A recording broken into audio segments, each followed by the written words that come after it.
Welcome to morning మన్నా.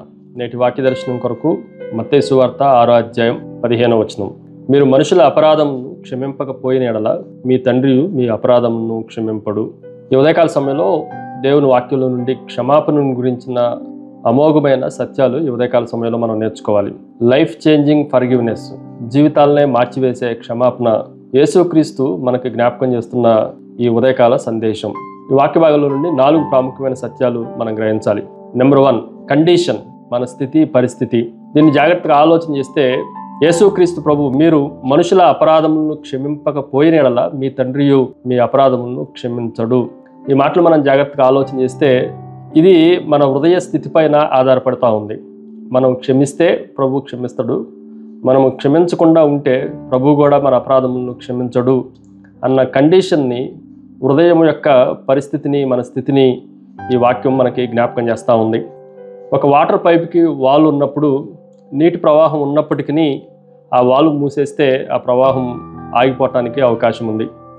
దేవుని ప్రేమ ప్రవాహము, క్షమా ప్రవాహం మనలో ప్రవహిస్తున్నప్పటికీ మనంతటా మనమే క్షమించకుండా వాలును కట్టేసినట్లయితే అది మన దైనందిన జీవితంలో పెద్ద తుఫాన్ రావడానికి అవకాశాన్ని కలగజేస్తూ ఉంది.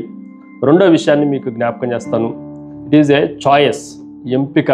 దేవుని వాక్యంలో క్షమాపణ అనేది ఏదో ఒక సలహా కాదు, క్షమాపణ అనేది ఒక ఆప్షన్ కానే కాదు. ఇది ఖచ్చితంగా ప్రతి ఒక్కరూ క్షమించాలి అన్న ఎంపికను యాక్టివ్గా మనం తీసుకోవాలి. ఈ సత్యాన్ని మనం ఖచ్చితంగా గ్రహించాలి. చాలా సందర్భాల్లో మన హృదయాల్లో ప్రభు యొక్క క్షమాపణను మనం ఎన్నటికీ తీసుకొనటానికి ఇష్టపడం. ఓ ప్రయాణికుడు ప్రయాణం చేస్తూ పెద్ద రాళ్ల మూటని వీపుని తగిలించుకొని వెళ్తూ ఉన్నాడు.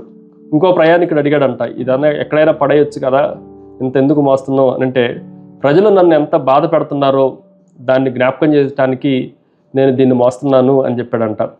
ఆ వ్యక్తి అడిగిన ప్రశ్న ఏంటంటే, కానీ ప్రజలు నిన్ను ఇబ్బంది పడుతున్నారన్న మాట సత్యమే, కానీ రాళ్ళు నీ వెన్నును విరిచేస్తున్నాయి, ఆ సత్యాన్ని కూడా గ్రహించు అని చెప్పాడంట. ఈరోజు మనం జాగ్రత్తగా ఆలోచన చేస్తే ఇతరులు మనల్ని బాధ పెడుతున్నారనో, ఇతరులు మనల్ని ఏదో అర్థం చేసుకోలేదనో క్షమించకపోవటం అనేది మన జీవితాన్ని కూడా అది విరిచివేస్తుంది అన్న సత్యాన్ని మనం గ్రహించాలి. మూడో విషయాన్ని మీకు జ్ఞాపకం చేస్తాను. ఇట్ ఈజ్ ఏ కంపాషన్, జాలి.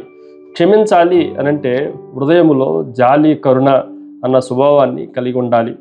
యేసుక్రీస్తు ప్రభు అందరినీ క్షమించడానికి కారణం ఏంటంటే వారు తప్పు చేసినప్పటికీ, పొరపాటు చేసినప్పటికీ వారిపైన ప్రేమ, జాలి, కరుణ కలిగిన వాడుగా, వారు తప్పు చేసిన దాన్ని సరిదిద్దుకోలేని వారుగా దేవుని ఎదుటికి వచ్చారు కనుక వారిపైన ప్రేమతో వారిని క్షమించాడు. 4వ విషయాన్ని మీకు జ్ఞాపకం చేస్తాను. It is a clean heart, శుద్ధ హృదయము. ఎప్పుడైతే మనము పాపములు క్షమిస్తామో మన హృదయము శుద్ధంగా ఉంటుంది. ఒకవేళ అది క్షమించకపోతే అది ఒక మచ్చలాగా మన హృదయాల్లో పేరుకుపోతూ ఉంటుంది. ఈ సత్యాన్ని మనం గ్రహించాలి. మురికి అద్దం ముందు మనం ఉంటే మన ప్రతిబింబం సరిగా కనిపించదు, కానీ అద్దాన్ని క్లీన్ చేయగలిగితే మన స్వరూపం చాలా చక్కగా కనిపిస్తూ ఉంటుంది. క్షమాపణ కూడా అలాంటిదే అన్న సత్యాన్ని ఉదయకాల సమయంలో మనం గ్రహించాలి.